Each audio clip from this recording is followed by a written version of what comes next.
Hello friends, Ben Ochart here. Thank you for tuning in. I get asked from time to time, do I use activated carbon in my aquariums? And the answer is yes, I do, but not on a regular basis. When I do use it, I use this type of, which I have found just on personal experience, an anecdotal experiment that occurred. I had a bag of like a common activated carbon you can buy anywhere, and then I had some of this and I placed it on the countertop, and there was no water on the countertop around this stuff. The other stuff had water around it. This had absorbed everything, so I was like, okay, that's it. I'm a matrix carbon guy. So this is matrix carbon high efficiency, spherical carbon. I'm not sponsored by these guys, but I like this stuff. So when I do need carbon, I use this. When do I use carbon? Well, the other day I lifted the lid on this aquarium here, and there was a funny smell. It was just a little off. It wasn't like bad or putrid or you know, sometimes you can get a polluted or rotten smell, which means something is really bad. So it wasn't that. It was just something was off. It almost had a little bit of almost like a little bit of a petroleum smell to it, like a very faint. But you know what? Why take a chance? So I took a mesh bag, threw some of that carbon in there, and I just tossed it in here. One of the nice things about hang-on back filters is you can just toss stuff into it. See, this is just a mesh bag, and it has some carbon in it, and it's doing the job, because the next morning there was no smell at all the next morning. So it's very fast, and it works very, very quickly. Also, in a tank I have over here, for those of you who follow my channel, you know that I just recently experienced a worst case scenario with this tank here where I had a complete die-off. I'll put a link to that video that explains and talks about what happened. But part of the process of bringing this tank back includes the adding of some carbon. You can see right there an expert Matic internal filter.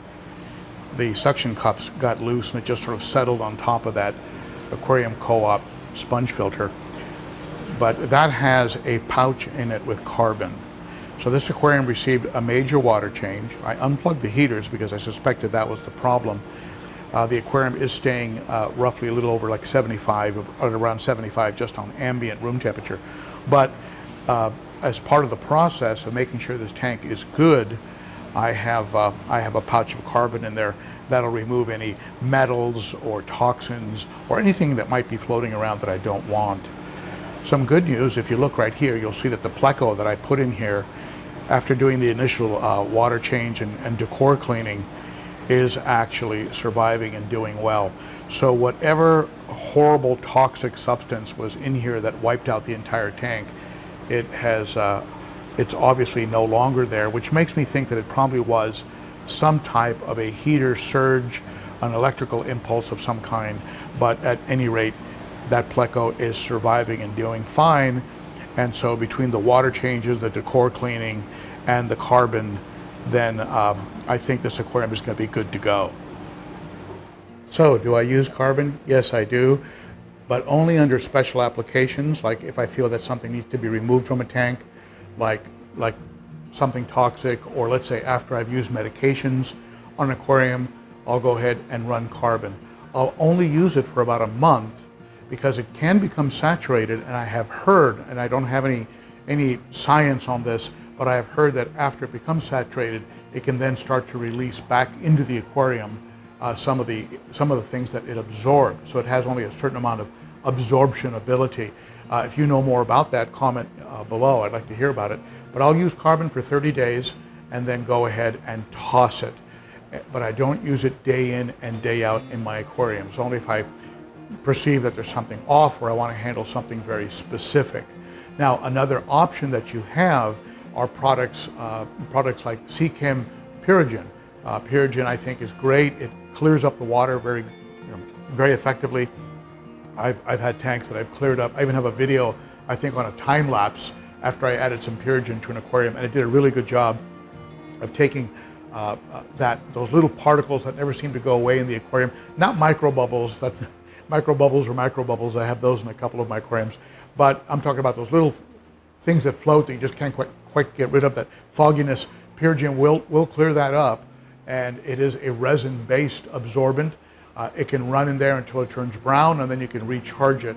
It's an effective product. I think it's a good product. Again, once my aquariums are established and running right, I don't have anything in there. No activated carbon, no Purigen, no chemical filtration per se.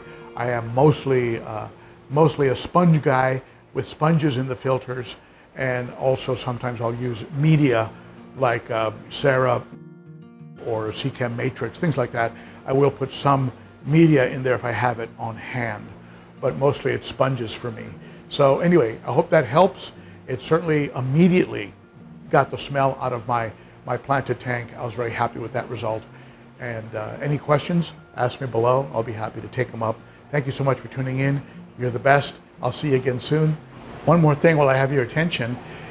If you'd like to get some information on just my best tips on taking care of aquariums, check this playlist up here, right there. And if you'd like to subscribe, just go ahead and hit me in the mug right here.